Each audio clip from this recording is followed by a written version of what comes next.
Primera Tesalónica capítulo 3, vamos a leer los versículos 1 al 8. Recuerden el contexto. Pablo tuvo que salir de Tesalónica apresuradamente junto con el equipo misionero, no habían podido volver. Y ahora Pablo dice: por lo cual, versículo 1, no pudiendo soportarlo más, pensamos que era mejor quedarnos solos en Atenas, y enviamos a Timoteo, nuestro hermano y colaborador de Dios en el Evangelio de Cristo, para fortaleceros y alentaros respecto a vuestra fe, a fin de que nadie se inquiete por causa de estas aflicciones, porque vosotros mismos sabéis que para esto hemos sido destinados. Porque en verdad, cuando estábamos con vosotros, os predecíamos que íbamos a sufrir aflicción, y así ha acontecido, como sabéis. Por eso también yo, cuando ya no pude soportar más, envié para informarme de vuestra fe, por temor a que el tentador os hubiera tentado y que nuestro trabajo resultara en vano. Pero ahora Timoteo ha regresado de vosotros a nosotros y nos ha traído buenas noticias de vuestra fe y amor, y de que siempre tenéis buen recuerdo de nosotros, añorando vernos como también nosotros a vosotros. Por eso, hermanos, en toda nuestra necesidad y aflicción fuimos consolados respecto a vosotros por medio de vuestra fe, porque ahora sí que vivimos si vosotros estáis firmes en el Señor. Este es un pasaje muy intenso, intensamente emocional. Y mis hermanos, cuando nosotros leemos un pasaje como este, o leemos las otras cartas de Pablo en el Nuevo Testamento dirigidas a las iglesias, fácilmente podemos olvidar que antes de su conversión, Pablo perseguía a los cristianos. Hasta su encuentro con el Señor camino a Damasco, el celo religioso de Pablo lo había convertido en un ferviente, odioso e implacable perseguidor. Pero ese encuentro con Jesús lo cambió todo. El fanatismo de Pablo se transformó en un profundo amor hacia Cristo y hacia los cristianos, como vemos en este pasaje que vamos a estar considerando en la mañana de hoy. En toda esta sección, como ya he dicho, Pablo ha estado defendiendo su ministerio contra las acusaciones de los adversarios del Evangelio. Debido a la persecución que se levantó contra ellos, Pablo y su equipo tuvieron que salir apresuradamente de Tesalónica, dejando atrás una iglesia recién fundada en medio de mucha oposición. Y los enemigos del Evangelio aprovecharon la ausencia de los misioneros para acusarlos de ser unos oportunistas que no tenían ningún interés real en estos hermanos. Y es por eso que al final del capítulo 2, Pablo ve necesario explicar por qué él no había podido regresar a Tesalónica. Noten el capítulo 2, versículo 17: pero nosotros, hermanos, separados de vosotros por breve tiempo, en persona, pero no en espíritu, estábamos muy ansiosos con profundo deseo de ver vuestro rostro, ya que queríamos ir a vosotros, al menos yo, Pablo, más de una vez, pero Satanás nos lo ha impedido. Pablo amaba a estos hermanos entrañablemente, él estaba genuinamente preocupado por ellos. Y de ahí la decisión de enviarles a Timoteo para animar a estos hermanos y para saber de su condición. Ahora, mis hermanos, más allá de la defensa de Pablo, más allá del cuidado pastoral que él refleja en este texto, este pasaje ejemplifica el tipo de amor que el nuevo nacimiento produce en el creyente. Y eso es lo que yo quiero que tú veas en la mañana de hoy. Este pasaje ejemplifica el tipo de amor que el nuevo nacimiento produce en el creyente, porque el mismo poder que actuó en Pablo para convertirlo de perseguidor en misionero es el mismo poder que actuó en ti, si tú eres creyente, para convertirte de incrédulo cristiano.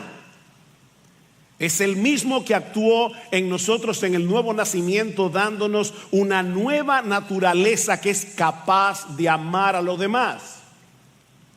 El nuevo nacimiento nos capacita para amar. En el texto que leyó Sigfrido hace un momento, que dice Primera de Juan 4:7, un texto muy conocido: amados, amémonos unos a otros, porque el amor es de Dios. Todo aquel que ama es nacido de Dios y conoce a Dios. Y tú fuiste engendrado de nuevo por el Dios de amor, que envió a su Hijo a morir por ti en una cruz. Entonces tú tienes que ser capaz de amar. El nuevo nacimiento nos capacita para amar. Pedro nos dice en su primera carta, escuchen esto, que Dios purificó nuestras almas en el nuevo nacimiento para, ahí está el propósito, para el amor fraternal no fingido. Dios purificó nuestras almas en el nuevo nacimiento para que seamos capaces de amar genuinamente a nuestros hermanos en la fe. ¿Alguna vez tú has pensado en eso? Que una de las razones por las que Dios te dio nueva vida en Cristo es para que tú seas capaz de amar. Es sobre la base de esa obra de Dios en nosotros que Pedro ahora nos exhorta en este texto a amarnos unos a otros entrañablemente. En otras palabras, ya que tienes la capacidad de hacerlo, comienza a hacerlo. El nuevo nacimiento te capacita para amar, comienza a amar.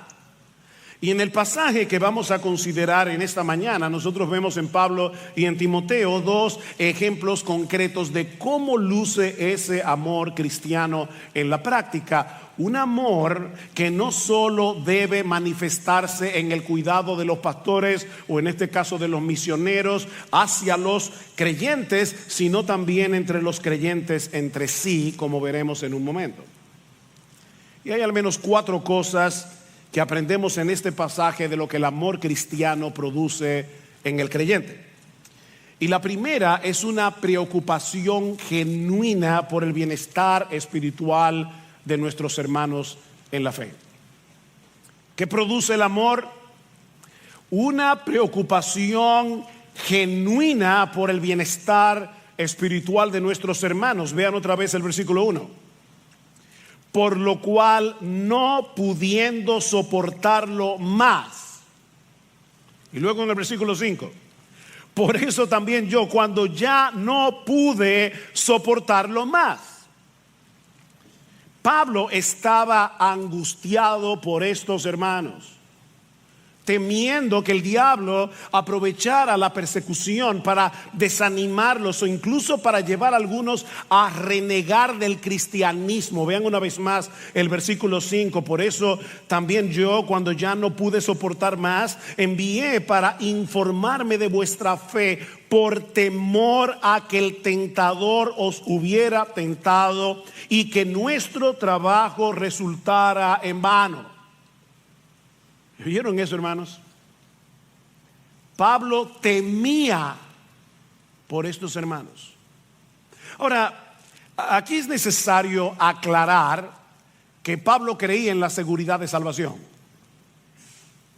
Eso es importante. Yo no tengo el tiempo necesario para detenerme a demostrar ampliamente esta doctrina, pero al menos escuchen lo que el mismo Pablo dice al final de esta carta, en el capítulo 5, en el versículo 23. Dice: y el mismo Dios de paz os santifique por completo, y todo vuestro ser, espíritu, alma y cuerpo sea preservado irreprensible para la venida de nuestro Señor Jesucristo. Fiel es el que os llama, el cual también lo hará.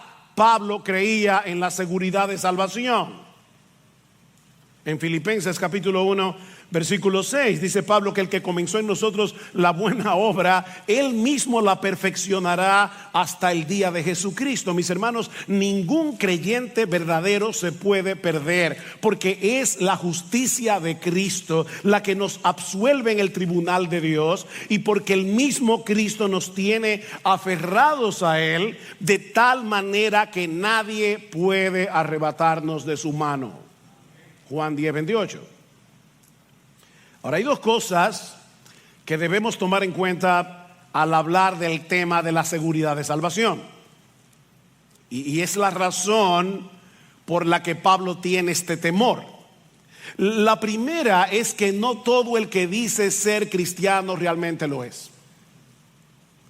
No todo el que dice ser realmente cristiano lo es. Mateo 7:21, un texto que todos ustedes conocen. En aquel día muchos me dirán: Señor, Señor, en tu nombre no echamos fuera demonios, no hicimos milagros, no profetizamos. Y entonces les declararé: yo nunca os conocí, apartaos de mí, hacedores de maldad. Noten, no era que eran creyentes y se apartaron, es que nunca fueron del Señor. Salieron de nosotros porque no eran de nosotros, porque si hubiesen sido de nosotros habrían permanecido con nosotros, pero salieron para que se manifestara que no todos son de nosotros. Así que los autores del Nuevo Testamento no asumen, no dan por sentado que todos los que profesan ser creyentes realmente lo son. Y es por eso que les advierten en sus cartas una y otra vez a tener cuidado con la apostasía. ¿Qué es la apostasía? Apartarte de la fe, negar al Señor en el que ahora tú dices creer. Mis hermanos, cuando una persona que profesa ser cristiana está tomando el pecado con ligereza, se está enredando en actividades claramente mundanas, se está ausentando regularmente del culto público, se está aislando de sus hermanos en la fe, está dando señales inquietantes de estar alejándose del Señor y pudiera estar revelando que su fe es una fe falsa. Eso es serio. Así que es Dios el que nos preserva hasta el fin, como dice Pablo en 1 Tesalónica: fiel es el que os llama, el cual también lo hará. Es Dios el que nos preserva hasta el fin. Pero la única forma de saber que Dios nos está preservando es si nosotros estamos perseverando. ¿Oíste eso?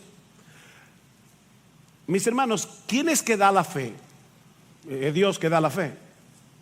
No voy a citar la enorme cantidad de textos bíblicos que enseñan que es Dios que da la fe. Pero ¿quién es el que cree? Tú y yo. ¿Cómo yo sé que Dios te dio la fe? Porque has creído. ¿Cómo yo sé que Dios te dio el arrepentimiento? Porque te arrepentiste. ¿Cómo yo sé que Dios te está preservando? Porque estás perseverando. La preservación de Dios nos lleva a perseverar, de manera que la salvación es segura, absolutamente segura, completamente segura para el que la tiene. Por otra parte, la Biblia también nos enseña que Dios usa medios para preservar a los suyos, y uno de ellos es el cuidado mutuo de los creyentes. Es por eso que el autor de la carta a los Hebreos, una carta que trata ampliamente el tema de la apostasía, el autor exhorta a los miembros a que se cuiden entre sí. Mirad, hermanos, que no haya ninguno de vosotros corazón malo de incredulidad. Presten atención, hermanos, a los miembros de la iglesia, para que no haya entre ustedes ninguno que se aparte del Dios vivo. Antes, exhortaos los unos a los otros cada día, entre tanto que se dice hoy, es decir, cuando todavía hay esperanza, para que ninguno de vosotros se endurezca por el engaño del pecado. Dios usa esas exhortaciones a tiempo para proteger a los suyos de caer. Y por favor noten que los pastores no son los únicos que tienen la responsabilidad de velar por los demás. Mirad, hermanos. Allí no dice pastores. De hecho, más adelante en esta misma carta, en el capítulo 5, versículo 14, hay un texto similar. 1 Tesalónica 5:14, y os exhortamos, hermanos, a que amonestéis a los indisciplinados, animéis a los desalentados, sostengáis a los débiles y seáis pacientes para con todos. Es una responsabilidad que tú y yo tenemos si somos creyentes. Así que, mis hermanos, Dios cuida a su pueblo por medio de su pueblo. Déjame hacerte una pregunta. Tú entiendes que es tu responsabilidad cuidar a tus hermanos en la fe. Tú estás consciente de que esa es tu responsabilidad. Te preocupas cuando ves que uno de tus hermanos no anda bien, porque ese es un aspecto esencial del amor cristiano. Gálatas 6, hermanos, otra vez, no dice pastores, hermanos, si alguno fuere sorprendido en alguna falta, vosotros que sois espirituales, es decir, ustedes que son creyentes, que han nacido de nuevo, restauradle con espíritu de mansedumbre. Es la voluntad de nuestro Señor que nos cuidemos mutuamente como miembros que somos de una misma familia. Pablo estaba realmente preocupado por estos creyentes, y lo mismo Timoteo. Y por eso tomaron la decisión de separarse en Atenas para que Timoteo fuera en ayuda de estos hermanos en Tesalónica, lo que nos lleva a la segunda enseñanza que podemos extraer de este pasaje, y es que el verdadero amor cristiano nos mueve a hacer todo lo que esté a nuestro alcance para cuidar de nuestros hermanos. Es un poco diferente al punto anterior. El punto anterior fue preocúpate, pero no te quedes preocupándote. Haz algo. El verdadero amor cristiano nos mueve a hacer algo, lo que esté a nuestro alcance para cuidar de nuestros hermanos. Versículo 1 y 2, otra vez, dice Pablo, por lo cual, no pudiendo soportarlo más, pensamos que era mejor quedarnos solos en Atenas. Y enviamos a Timoteo, nuestro hermano y colaborador de Dios en el Evangelio de Cristo, para fortalecerlos y alentarlos respecto a vuestra fe. Mis hermanos, el amor tiene un costo. No hay amor barato. El amor tuvo un costo para Dios. De tal manera amó Dios al mundo, Juan 3:16, que dio a su Hijo unigénito para que todo aquel que en él cree no se pierda, mas tenga vida eterna. Dios amó, Dios dio, y dio lo mejor que tenía, a su propio Hijo. Y algo interesante, curioso, un recurso mnemotécnico, es que Juan 3:16 nos habla del amor de Dios, y primera de Juan 3:16 nos habla del amor que nosotros deberíamos tener mutuamente por causa del amor de Dios. Juan 3:16, de tal manera amó Dios al mundo que dio a su Hijo unigénito. Primera de Juan 3:16, en esto hemos conocido el amor, en que Él puso su vida por nosotros. También nosotros debemos poner nuestras vidas por los hermanos. ¿Ven el punto?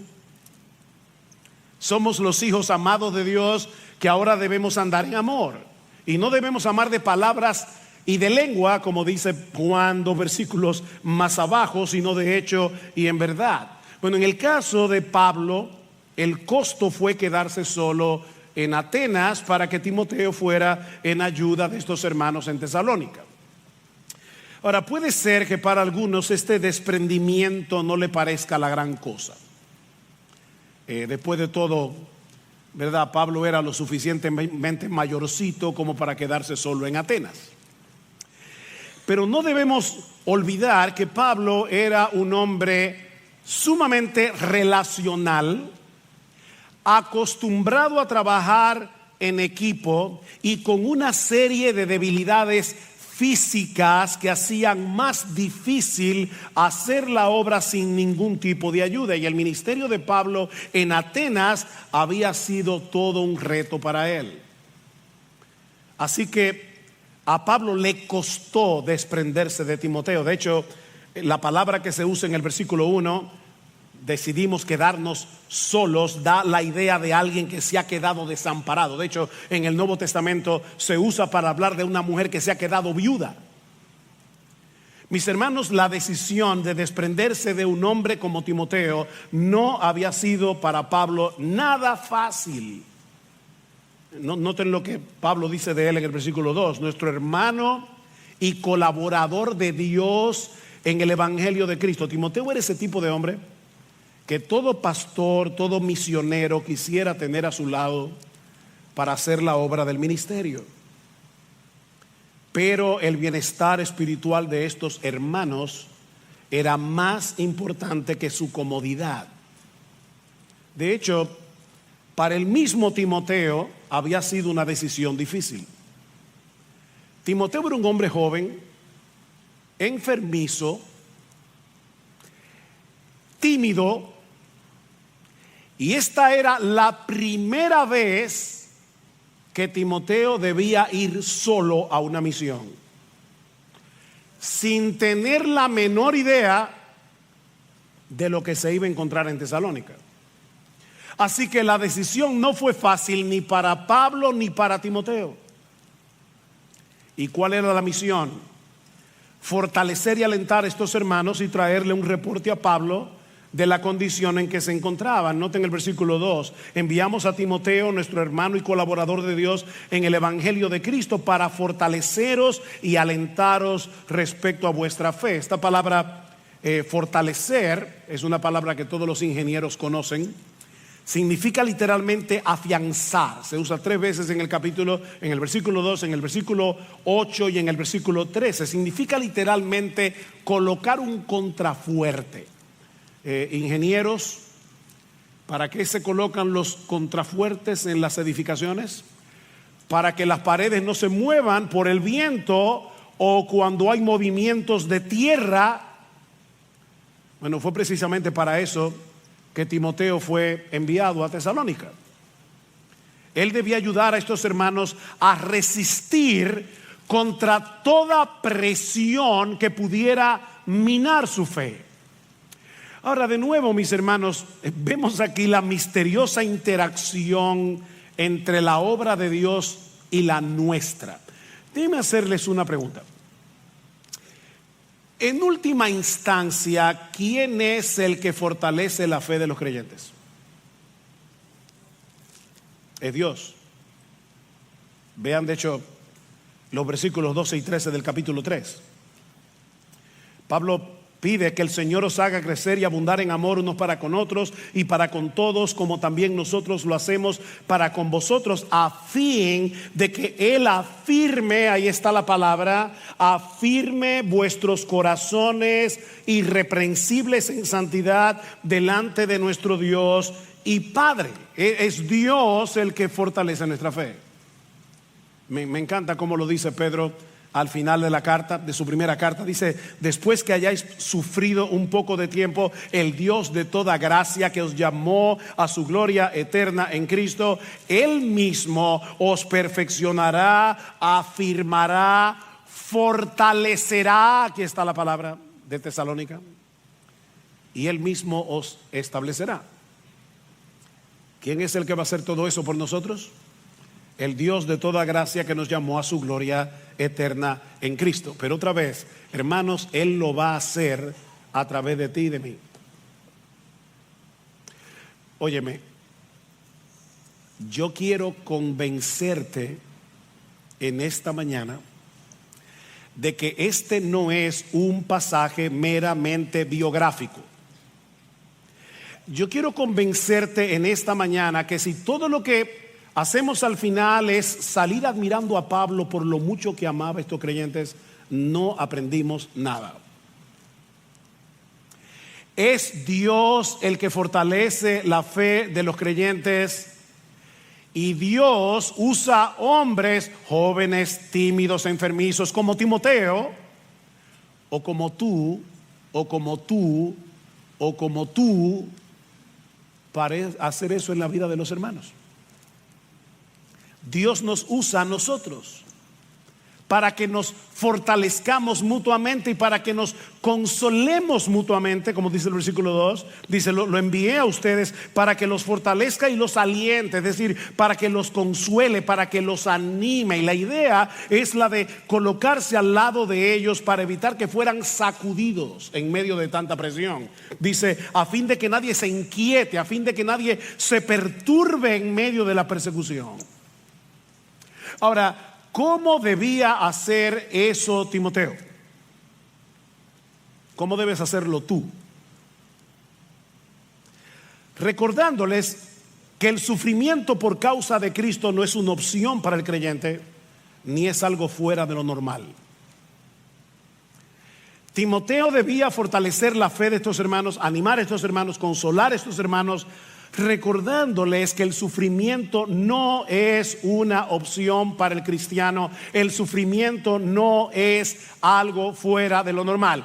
Pablo quiere que Timoteo le recuerde a los tesalonicenses dos cosas: que la aflicción por la que estaban atravesando no era un accidente y que Pablo se los había advertido. Vean el versículo 3. A fin de que nadie se inquiete por causa de estas aflicciones, porque vosotros mismos sabéis que para esto hemos sido destinados. Y luego sigue diciendo: porque en verdad cuando estábamos con vosotros os predecíamos que íbamos a sufrir aflicción, y así ha acontecido, como sabéis. Mis hermanos, los cristianos estamos destinados a sufrir por causa de nuestra fe. El sufrimiento es inevitable cuando nos identificamos con un Salvador que es aborrecido por el mundo y que es descrito en la Escritura como un varón de dolores, experimentado en quebrantos. Si el mundo os aborrece, dice Jesús, sabed que a mí me ha aborrecido antes que a vosotros. Si fuerais del mundo, el mundo amaría lo suyo, pero porque no sois del mundo, antes yo os elegí del mundo, por eso el mundo os aborrece. El siervo nunca será mayor que su Señor, dice Cristo. Si a mí me han perseguido, también a vosotros os perseguirán.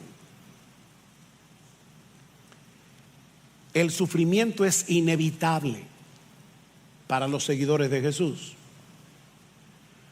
Pablo dice a los filipenses en Filipenses 1:29 que a los cristianos se nos ha concedido, y esta palabra es interesante porque lo que significa literalmente es: a los cristianos se nos ha dado de gracia. Eso es lo que significa. Por amor a Cristo, no solo creer en Él, sino también sufrir por Él. ¿Viste eso? En su gracia, Dios nos concedió las dos cosas: la fe para creer en Él y el privilegio de sufrir por Él. Pedro, en su primera carta, primera de Pedro 2:21, dice: para esto fuisteis llamados. O sea, Dios nos llamó eficazmente a salvación. ¿Para qué? Dice: para esto fuisteis llamados, porque también Cristo padeció por nosotros, dejándonos ejemplo para que sigáis sus pisadas. Mis amados hermanos, el camino a la gloria pasa primero por la cruz. Así fue para Cristo y así lo será para ti también. Pedro dice a estos creyentes más adelante: miren, no se sorprendan del fuego de prueba que os ha sobrevenido, como si alguna cosa extraña estuviera aconteciendo. Gozaos por cuanto sois participantes de los padecimientos de Cristo, para que también en la revelación de su gloria os gocéis con gran alegría. Mis hermanos, el sufrimiento por causa de Cristo es un sello de pertenencia. Es una confirmación de que realmente le pertenecemos a Él. ¿Y quieren oír algo más sorprendente? El sufrimiento es un instrumento en las manos de Dios para hacernos mucho bien. Mucho bien. Muchos de ustedes conocen la historia de Joni Eareckson. Joni sufrió una fractura cervical en el año 1967. Tenía 18 años de edad, la dejó tetrapléjica. Hasta el día de hoy, 56 años después. 56 años después. Estaba leyendo esta semana algo que Joni escribió recientemente acerca del sufrimiento. Y de verdad, hermanos, yo le oro al Señor, porque me imagino que muchos de ustedes ahora mismo están pasando por diversas providencias aflictivas. Y yo le pido al Señor que el Espíritu Santo grabe estas palabras en tu corazón.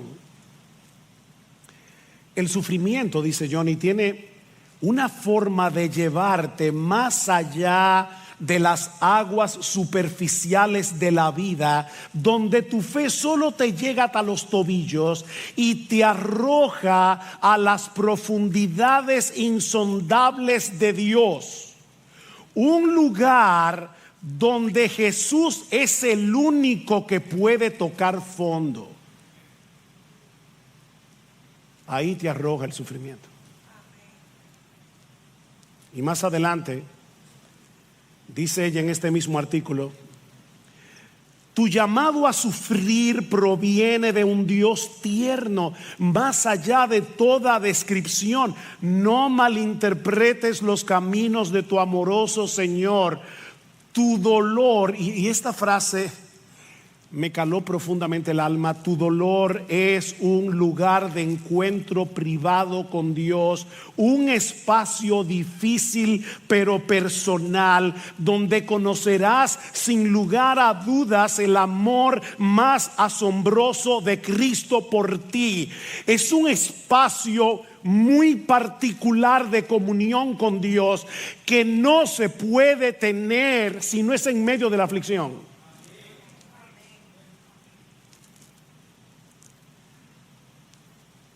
El sufrimiento, dice Johnny Erickson,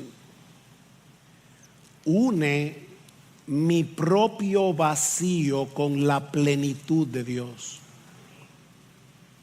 ¿Tú oyes eso? El sufrimiento une mi propio vacío con la plenitud de Dios, y yo no puedo imaginar una mejor bendición. Dios usa el sufrimiento para hacernos mucho bien. Fuimos destinados a sufrir. Es por medio del sufrimiento que somos transformados a la imagen del varón de dolores. Es por medio del sufrimiento que somos transformados a la imagen de Jesús. Es por medio del sufrimiento que aprendemos a identificarnos con la aflicción de otros. Es por medio del sufrimiento que reconocemos nuestra profunda necesidad de Dios. Y no sé cuántas cosas más. Nunca vamos a entender de este lado de la eternidad todas las razones por las que Dios decreta el sufrimiento para sus hijos, pero sí sabemos, mis hermanos, aunque no lo entendamos, y esta es una lección difícil de aprender, y se lo digo por experiencia propia. Sí sabemos que todas y cada una de esas aflicciones van a obrar para nuestro bien. Romanos 8:28. Y eso era lo que Pablo quería que Timoteo les recordara a estos hermanos. O sea, yo quiero que ustedes vean la escena, hermanos. Pablo está en Atenas, está preocupado, sabe que estos hermanos están en persecución. Dice: Timoteo, ve a estos hermanos, yo prefiero quedarme solo. Recuérdales que nosotros estamos destinados a sufrir. Fortalece la fe de estos hermanos para evitar que el tentador los tiente en medio de la aflicción. Y mis hermanos, eso es lo que tú y yo necesitamos recordarnos continuamente si queremos protegernos de los ataques del maligno cuando estamos en medio del dolor.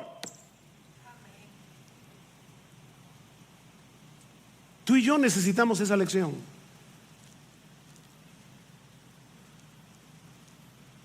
Miren, mis hermanos, y de nuevo se los digo por experiencia propia,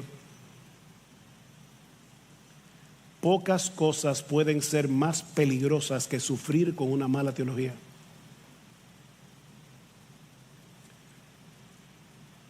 O olvidando la teología que ya conoces. Porque se puede tener una mala teología y sufrir mal, y se puede tener una buena teología y olvidarla en medio del dolor.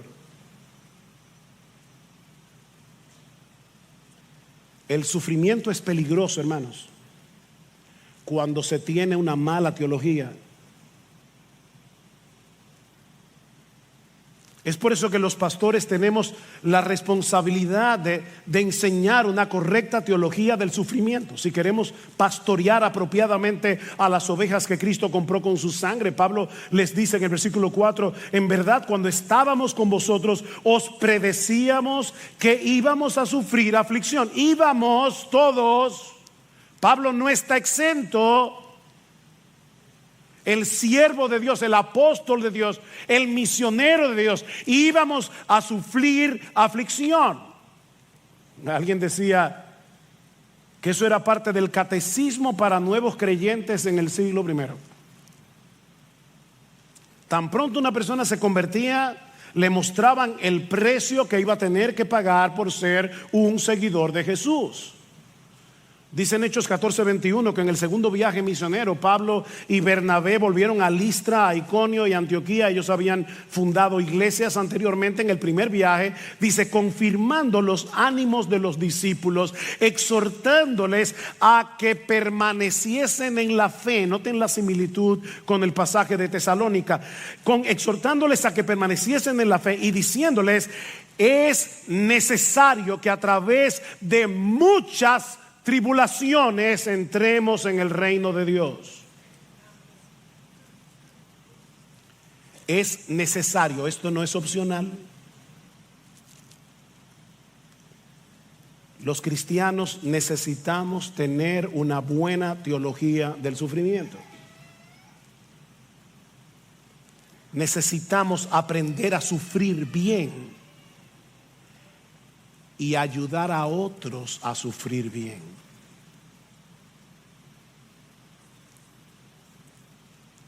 Eso es parte del amor cristiano. Y por favor, hermano, no pienses en tu corazón: yo me alegro que estén diciéndole eso a la iglesia. No, yo te lo estoy diciendo a ti.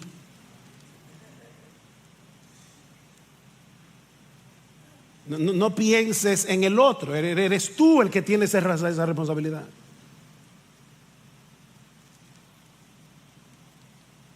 Debemos colocarnos al lado del que sufre. Pero tú no sabes lo que yo he sufrido. Pablo estaba sufriendo cuando envió a Timoteo. El sufrimiento no nos exime de amar. El sufrimiento no nos exime de ponernos al lado del que sufre y ayudarlo a sufrir bien.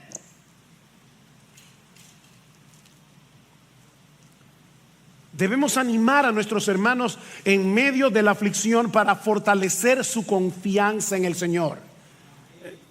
Mis hermanos, yo no sé si ustedes se dieron cuenta cuántas veces la palabra fe aparece en este pasaje. No le voy a leer los textos, pero cuando lleguen a su casa, Pablo en 1 Tesalónica capítulo 3 usa la palabra fe en el versículo 2, en el versículo 5, en el versículo 6, en el versículo 7, en el versículo 10. La fe es un elemento clave en este pasaje. Pablo está preocupado porque la aflicción ponga la fe a tambalear de estos hermanos. Y le está diciendo a Timoteo: colócate al lado de ellos, ayúdalos a sufrir bien, fortalécelos en su fe. Y mi hermano amado, mi hermana amada, esa es tu responsabilidad y la mía.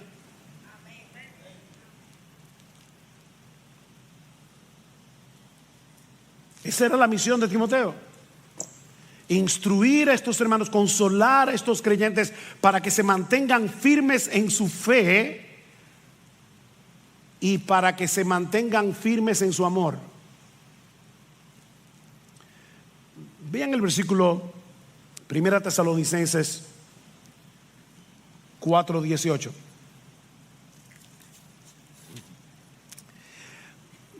A todo el mundo le encanta ese texto que habla del rapto de la iglesia, y fácilmente podemos olvidar cómo termina.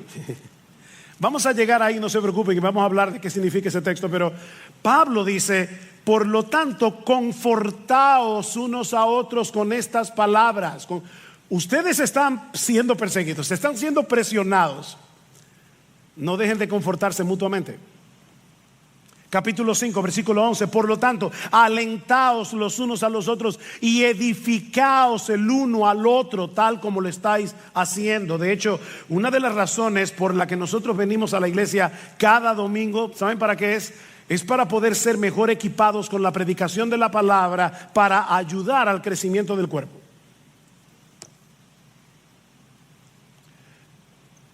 Tú viniste hoy a ser entrenado. Esa es la enseñanza de Pablo en Efesios 4:11, que Dios ha dado a los pastores, ¿para qué? Dice, el mismo Cristo ha dado a los pastores y maestros, ¿para qué? Para que equipen a los santos, ¿para qué? Para la obra del ministerio, para la edificación del cuerpo de Cristo, hasta que todos lleguemos a la unidad de la fe y del conocimiento del Hijo de Dios, para que todos como un cuerpo sigamos creciendo. Así que yo estoy aquí, mi amado hermano, mi amada hermana, yo estoy aquí instruyéndote a ti para hacer mejor tu trabajo.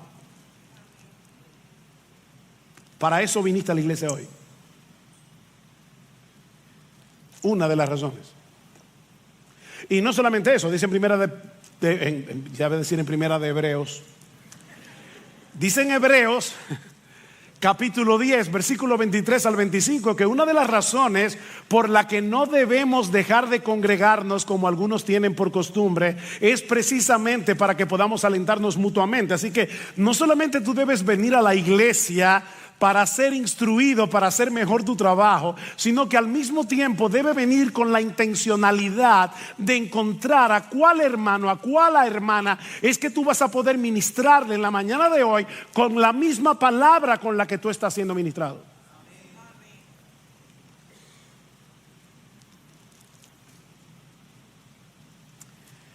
Pero hay un aspecto adicional que aprendemos de nuestro pasaje, más brevemente, acerca del verdadero amor cristiano en acción. Y es que se goza profundamente en el bienestar espiritual de sus hermanos en la fe. Se goza profundamente. Cuando Timoteo regresó de su misión, Pablo ahora se encuentra en Corinto. Se había movido de Atenas a Corinto. Y en Corinto le estaba yendo bastante mal. Así que Pablo también estaba sufriendo. Estaba sufriendo en Atenas, ahora está sufriendo en Corinto.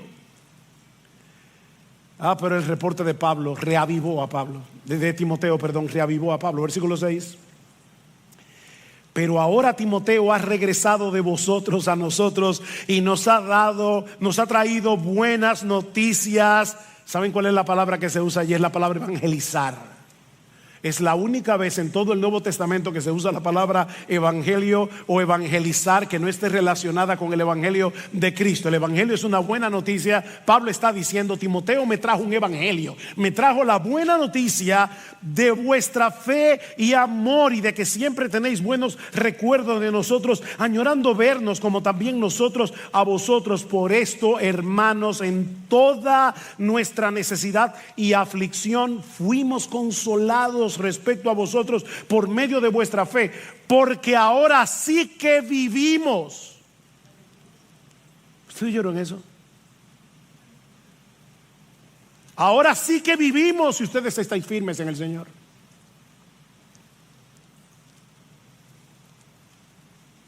Las noticias de Timoteo reavivaron a Pablo. Pablo, a pesar de todo el sufrimiento, a pesar de toda la presión que están sufriendo nuestros hermanos en Tesalónica, ellos continúan firmes. Y no sé si notaron, pero dice firmes en su fe y en su amor. ¿Lo vieron en el versículo 6? Decía Calvino que estas dos palabras, fe y amor, resumen la totalidad de la piedad. ¿Cómo sabemos que una persona es piadosa? Porque tiene fe y tiene amor. En medio de la persecución, estos creyentes recién convertidos, no lo olviden, mantenían viva su fe en Cristo y el amor uno con otros. Fe y amor. Por eso les decía hace un rato, el sufrimiento no es una excusa, ni para dejar de confiar en Dios, ni para dejar de amar a otros. El sufrimiento no es una excusa, no es una excusa. La fe y el amor se fortalecen mutuamente en medio del dolor. La fe nos mueve al amor, el amor fortalece nuestra fe. De hecho, noten otra vez el capítulo 3, versículo 12, dice que el Señor os haga crecer y abundar en amor, unos para con otros y para con todos, como también nosotros lo hacemos para con vosotros. ¿Ven cómo Pablo se está presentando aquí como un modelo, como un ejemplo? Que el Señor os haga crecer y abundar en amor. Sí, yo sé que están sufriendo. Sí, yo sé que están en aflicción. Sí, yo sé que están siendo presionados por sus familiares. Sí, yo sé que están sufriendo un montón de aflicciones. Pero por favor, no se dejen de amar. Capítulo 4, versículo 9. Mas en cuanto al amor fraternal, no tenéis necesidad de que nadie os escriba, porque vosotros mismos habéis sido enseñados por Dios a amarnos unos a otros, porque en verdad lo practicáis con todos los hermanos que están en toda Macedonia. Pero os instamos, hermanos, a que abundéis en ello más y más. Yo sé que ustedes se aman. Yo sé que ustedes están practicando el amor genuino unos para con otros. Pero ¿saben, mis hermanos, cuál es la medida de ese amor? La medida de ese amor es Jesús. Así que nadie piense aquí, el problema mío es que yo amo demasiado. De verdad. No, aquí nadie ama demasiado. Aquí nadie ama demasiado. Comenzando por este que está aquí. Nosotros somos demasiado individualistas. Vivimos en nuestro pequeño reino y estamos con nuestras propias preocupaciones, que no tenemos espacio para preocuparnos por otros.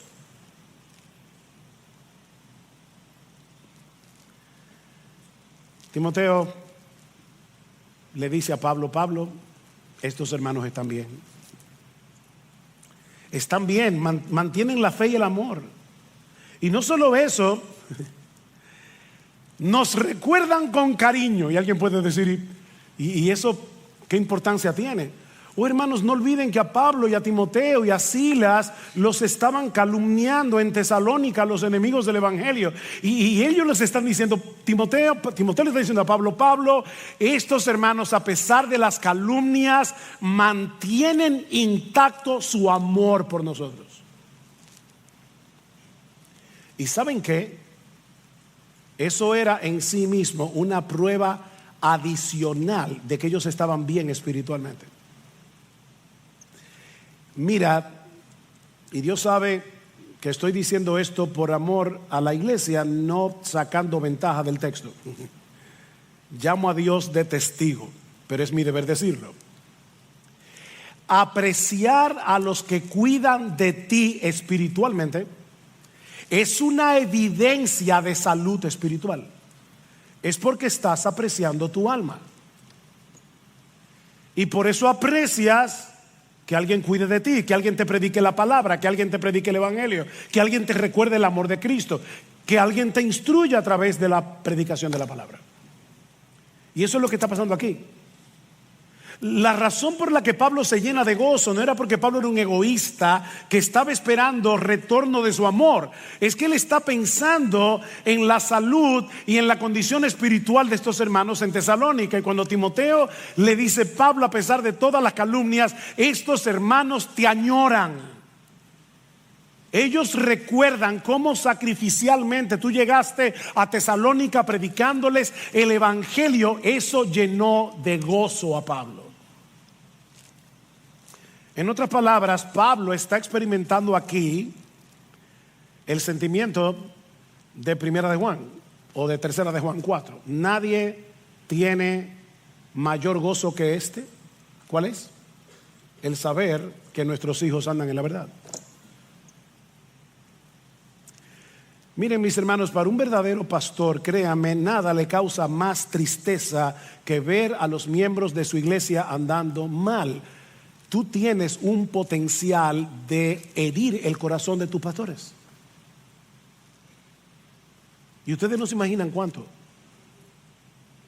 Nada le causa más tristeza a un verdadero pastor que ver a un miembro de su iglesia andando mal. Pero nada causa mayor gozo a un pastor que ver a los miembros de su iglesia aferrados a la verdad. Yo no tengo mayor gozo que este, dice Juan. De ahí la reacción de Pablo, versículo 8, porque ahora sí que vivimos. ¿Oyeron eso? Ahora sí que vivimos, si vosotros estáis firmes en el Señor. Pablo se siente tan aliviado por las noticias de Timoteo que en medio de las dificultades que él estaba experimentando en Corinto, ahora siente que le ha vuelto la vida. Pablo ha vuelto a respirar. ¡Wow! ¡Qué bueno! El hombre que antes perseguía a los seguidores de Cristo, ahora no tiene un gozo mayor que verlos siguiendo a Cristo. Aún en medio del dolor, aún en medio de la aflicción. ¿Y sabe lo que produjo eso en Pablo? El nuevo nacimiento, la regeneración. La misma regeneración que te regeneró a ti. Mi hermano, el mismo poder que convirtió a Pablo de perseguidor a misionero es el mismo que obró en ti para convertirte de incrédulo en creyente, de modo que tú seas capaz de amar a otros como Cristo te ama a ti. Dios nos ha colocado en un cuerpo, hermanos, para que pongamos ese amor en acción, para que nos animemos mutuamente a seguir corriendo la carrera con los ojos puestos en Jesús, sobre todo cuando estamos en medio de providencias aflictivas. Mi hermano, pídele al Señor que te enseñe a sufrir bien, porque vas a sufrir. Créeme, vas a sufrir. Pídele al Señor que te enseñe a sufrir bien y que te use para animar y consolar a otros en medio del sufrimiento, de modo que ellos también junto contigo se mantengan firmes en la fe. Pídele que te dé la gracia de llorar con los que lloran y de gozarte sinceramente con el progreso espiritual de tus hermanos en la fe. El nuevo nacimiento nos capacita para amar, pero no nos convierte en robots programados para amar. Eso es importante.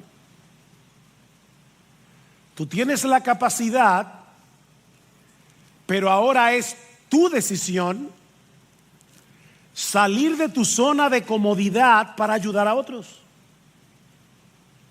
No es que ahora Dios va a punchar los botones y tú vas a ir como robótica a amar. No. Miren, hermanos, hay veces que yo no quiero hacer una llamada telefónica, hay veces que yo no quiero ir a un hospital, hay veces que yo no quiero visitar a un enfermo, hay veces que yo no quiero hacer nada de eso. Y tengo que agarrarme por aquí, levantarme de la silla y sacarme para afuera. Es una decisión. Ahora, ¿sabes? Y ya estoy terminando, no se preocupen, no me voy a pasar. ¿Sabes lo que eso va a producir en ti cuando tú tomes esa decisión? Mayor crecimiento espiritual y un gozo inexplicable que el vivir para ti mismo nunca te proporcionará. No hay una persona más desgraciada en el mundo que un individualista, egoísta, egocéntrico y orgulloso. Recuerda que es más bienaventurado dar que recibir.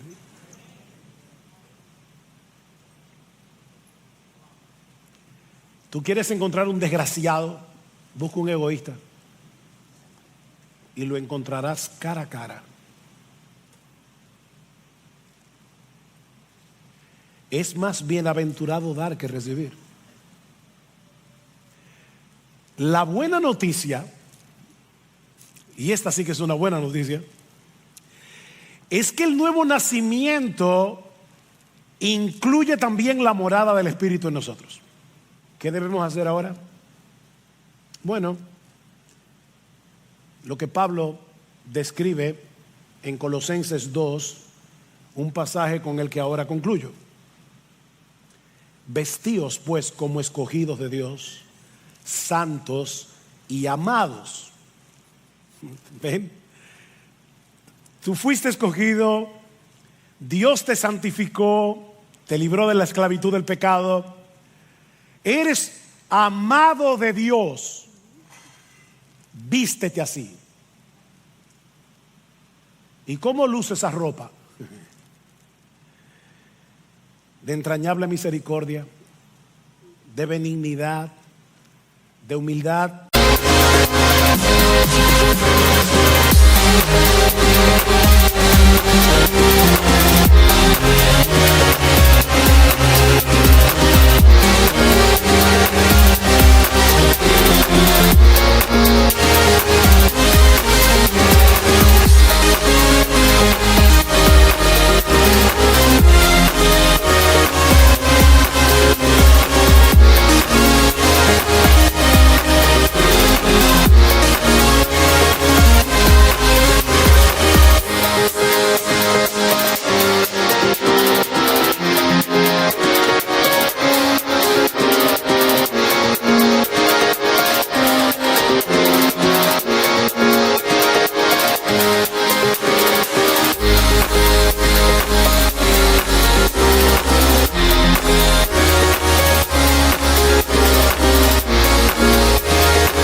De mansedumbre, de paciencia, soportándoos unos a otros y perdonándoos unos a otros si alguno tuviere queja contra otro, de la manera que Cristo os perdonó, así también hacedlo vosotros. Y sobre todas estas cosas, vestíos de amor, vístanse de amor, que es el vínculo perfecto.